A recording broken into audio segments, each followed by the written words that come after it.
Welcome to another edition of Mississippi Stories. I'm your host, Marshall Ramsey. I'm editor-at-large and editorial cartoonist with Mississippi Today. When this video releases, it will be Veterans Day. And Veterans Day is a day that this country honestly should celebrate every day, to be honest with you. I've always been particularly, not only because my dad was served in the Army and my father-in-law served in the Air Force, but because I'm an editorial cartoonist and I get to write things and basically have the freedom to do what I want to, well, that's because of a veteran. And so therefore, I love to tell stories of veterans and their experience and how they have served our country. Somebody to be able to sit down and write a blank check and hand it to Uncle Sam, and then who knows when it might get cashed. It's always been incredible. And I think Mississippi values its veterans probably more than any state that I've ever lived in, and I think we have some great veteran stories as well. And a big part of that is because of the Mississippi National Guard. We are very blessed in Mississippi to have a very diverse National Guard. We have a lot of different specialties and so forth. If you saw one of my previous videos, I came out to Key Field in Meridian and got to, interview the colonel and talk a little bit about the mission of the KC-135 tanker that is here. And for those of you who don't know what a KC-135 tanker is, it's a big airplane. You see them when you come by Meridian on I-20. And what it is a giant filling station. It is basically a big gas station. And what it does is it refuels other aircraft in the air.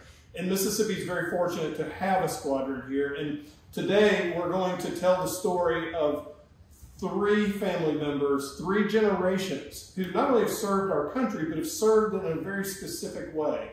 And I think probably the best way to start this interview is with the man who got it all started. And I'm about to say, can I call you Dan? I always feel like, okay, I didn't know if I need to call you by the title or anything. Okay. Dan Jones is here. You are a Chief Master Sergeant, retired. You were a boom operator, which is, for people who don't understand how the KC-135 works, there's a giant, basically, kind of a boom, there you go, that's a good word for it, that goes down to the other aircraft, and it takes somebody with the skill and expertise to be able to get that into the other airplane, which I would probably send so many planes crashing to the earth if I tried to do it. So therefore, you immediately have my respect. First of all, where are you from, and was there a service in military service in your family, or what made you decide to join the military? Yeah, I'm from Richmond, right down the road in Richmond, Mississippi, and yes, most of my family were military. My dad, my uncles, I had several uncles retired. Wow. Most of them were Marine Corps. Right? Oh, really? Uh-oh. But I broke ranks and went Air Force, and I started in 1974, came in the Air Force and worked there for fuel systems. And what got boom operating started for me, I was out in Utah at the time, stationed and working on F-16 fuel systems.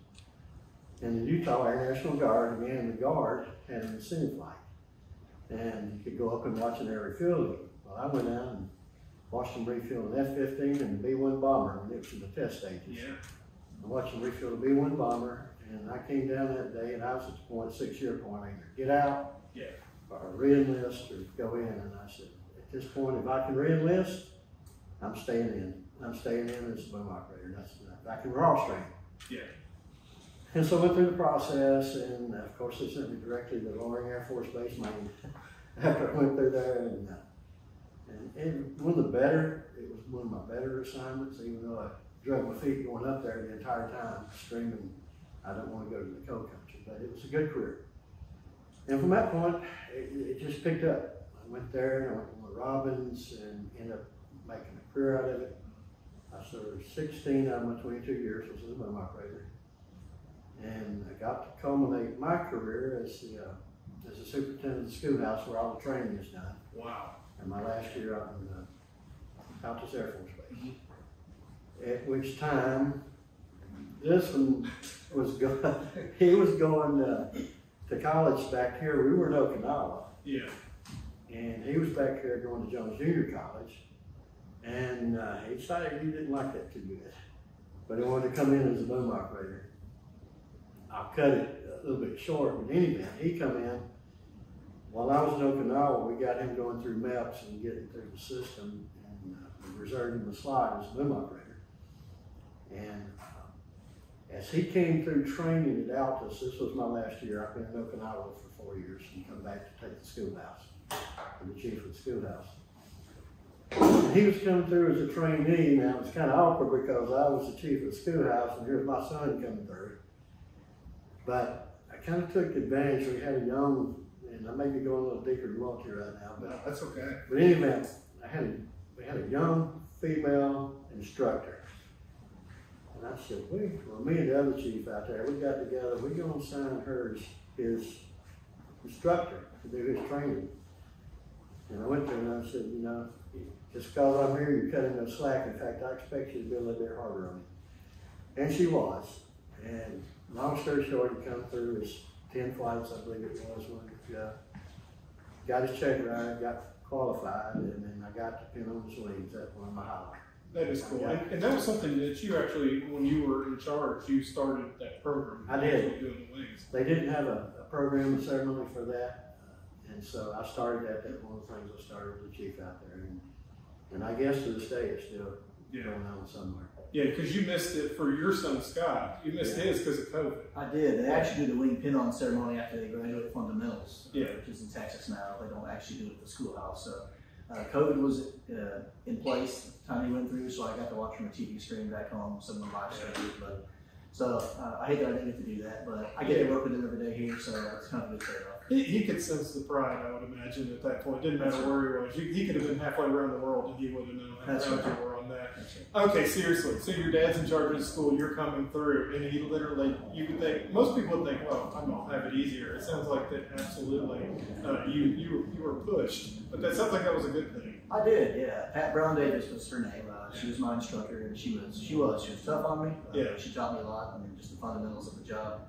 I mean, that I still use to this day. I mean, she planted that seed, and I've been able to impart it onto my son, so that's kind of neat. Yeah, so Scott, I think, pretty much knew pretty early that he wanted to do this. You were kind of reluctant. I think you wanted to go into, was it medical? You wanted to become yeah. Growing up, I've never really had any interest in military service. It wasn't something I talked about. I mean, I knew what my dad did. I knew that he enjoyed the job and the lifestyle. But I always thought I would go do something medical career field. And it wasn't until I came back to the States to go to junior college. I actually flew back on KC-135. That's how I got back on a space safe flight. And the boom operator on that flight showed me around the airplane. There was no air refueling, but it was enough to kind of plant that seed. And then ended up spending a little more time at the ping pong table in college than I probably should have. Realized that I really didn't have the maturity or the discipline, for studies. So I talked to Dad, and he suggested me to go in the military, and just having that first little incentive ride, if you will, on that space safe flight, kind of planted that seed, and we went from there. And it's funny how it just happened to end up being the KC-135. That's right. That's right. A little fate there. That's right. That.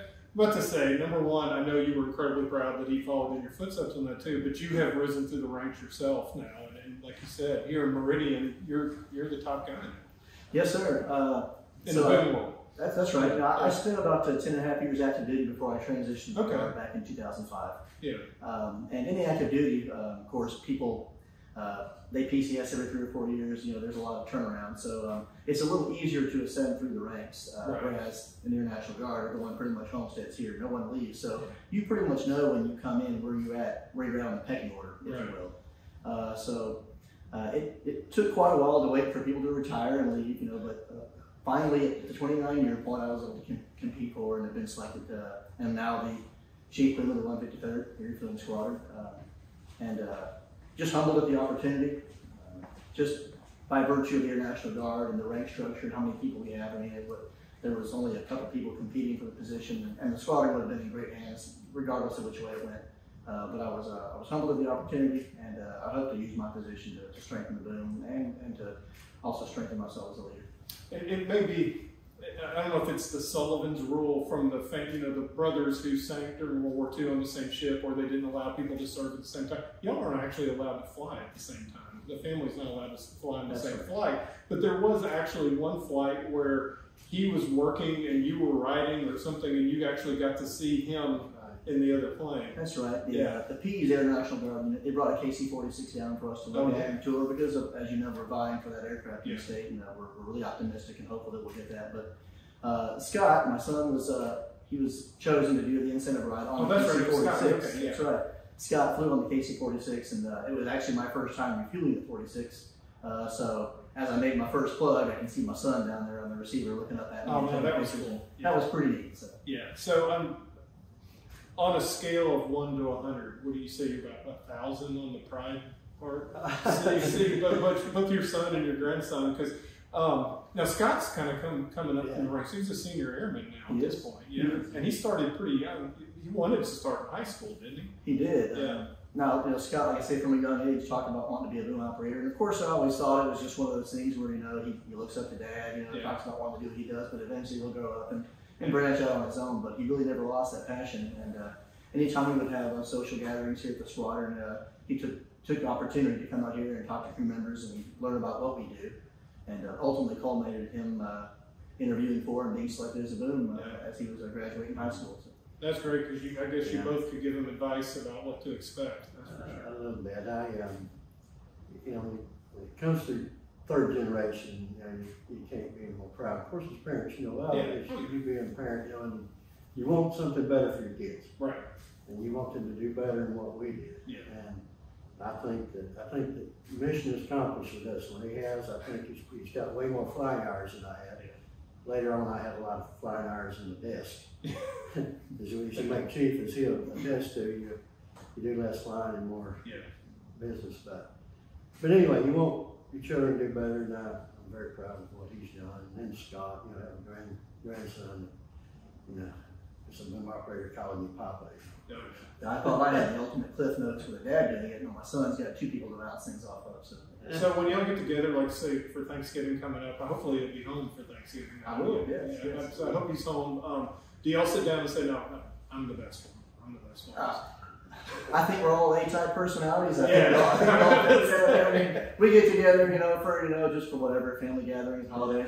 There's always some shop talk, and of course, maybe a little bit of bragging on how much better we are. I tell them they just let me back in the airplane one more time. I didn't teach them everything. I didn't show them everything. All right. But now, we do have a lot of fun jesting with each other like that. We do. It's a lot of fun.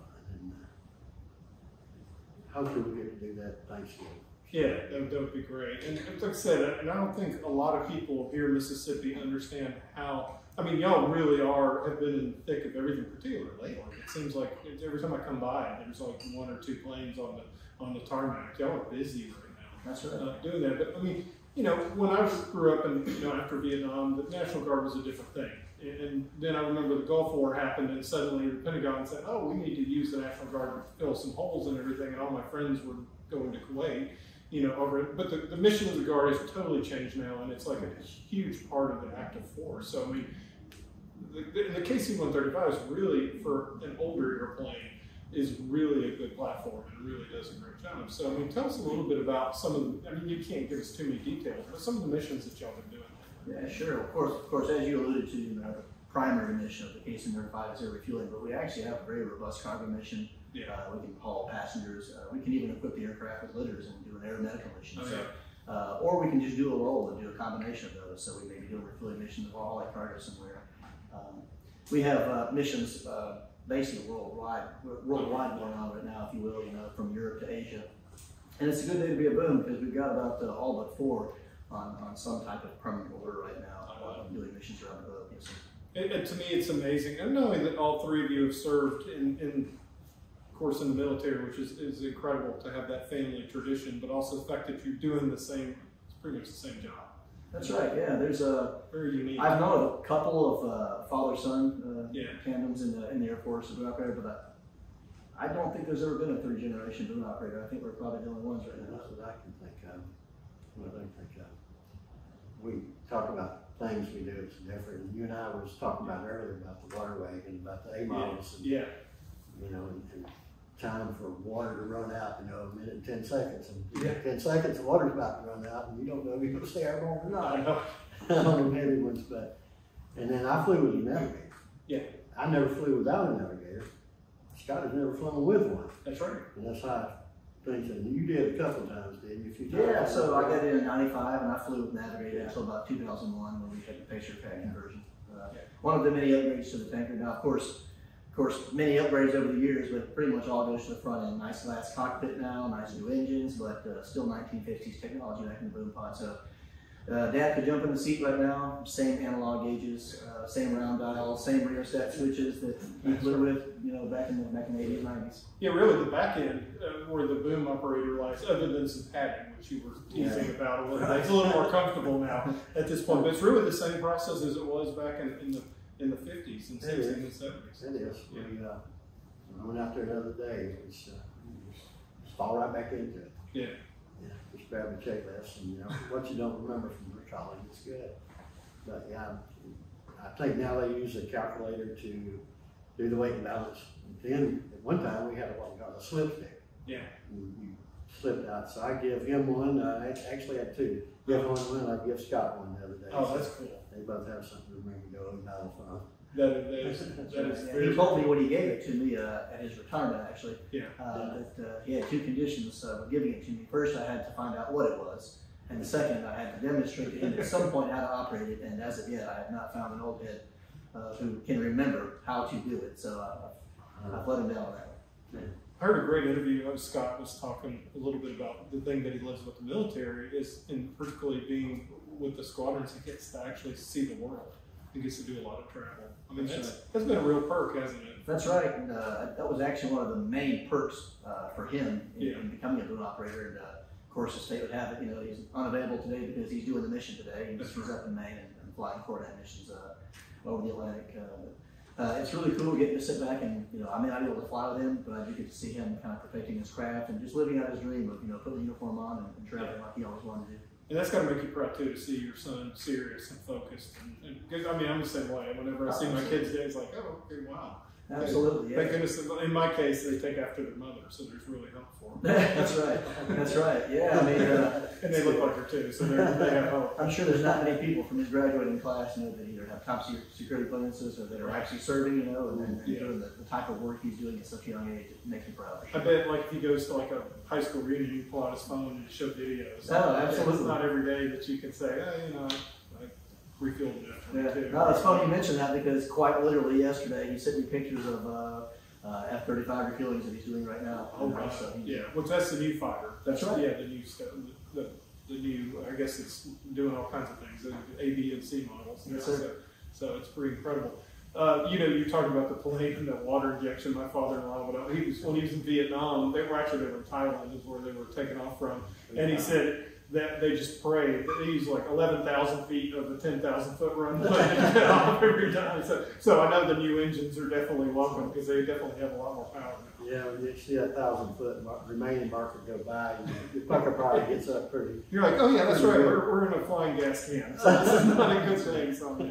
But I will say this, you know, for people to realize that the KC-135 is based off of the first American jetliner, which was it's a 707. Yeah, so but it still gets the mission done. It's amazing. There really aren't a ton of hours on the airframe themselves. So yes, sir. I think there's 56 models out there still. Oh wow, 56 models. 2 years younger than me, so you can do the math and figure that out. Yeah, that's pretty good. It's pretty good to have an airplane that your grandson can fly that you probably flew at. I probably did. I could probably find my name in the record somewhere. Yeah. So what advice would you give to, you know, if a parents are watching or something like that and their son comes up and say, or daughter wants to say, hey, I want to join. Well, you encourage them right away to go sign up, right? Oh, absolutely. Yeah, because I mean, it's been a big thing. I still can't get over the fact you're both, like, you've ascended to the top of your game on that as well. So. Yes, sir. We were blessed. I think the first thing I'd tell them, remember what you're going in for. Yeah. You know, you're going to serve the country. That's right. And I guess that's why I'm so proud of them. They both have a service heart. Yeah. And, you know, with everything that's going on today, just realize you put yourself in harm's way. That's right. We all took an oath, and I was thinking about this as I was driving up here today. We all took an oath to defend the country against enemies foreign and domestic. Yeah. That oath doesn't expire. Yes. You know, there are, you know, millions, multi-millions of veterans out there right now that, you know, asked to take up the call. So I think that's the first thing. Remember what you're going there for. It's not all fun and games. Yeah. We're here to keep this country free. I never I never served, and you know, looking backwards in my life, I kind of regret it. To be honest with you, I don't think he would take me now because I think I'm a little bit old and a little brittle. But who knows? You know? Yeah, that's right. But I have very proudly up in my room. I call it respecting the triangle.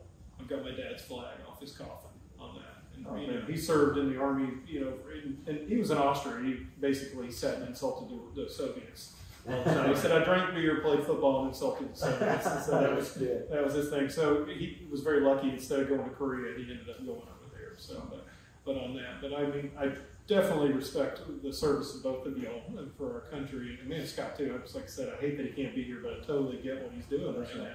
How long does usually a mission last? Well, for a local mission training type, anywhere from 3 to 4 hours likely. You know, but of course, if you're doing something over the Atlantic, you know, like a Coronet type mission, I mean, you can be up 6-7 hours before you hand your fighters out to another tanker and turn around and go back. So I think it's very appropriate though that we're talking about your mission and so forth here at Key Field, or the Key brothers, you know, literally perfected. That's right. Perfected in-flight refueling. That's right. So could you imagine seriously getting out on a little thing and, you know, getting gas and I would have probably peed myself off, but it would have been a little bit rough.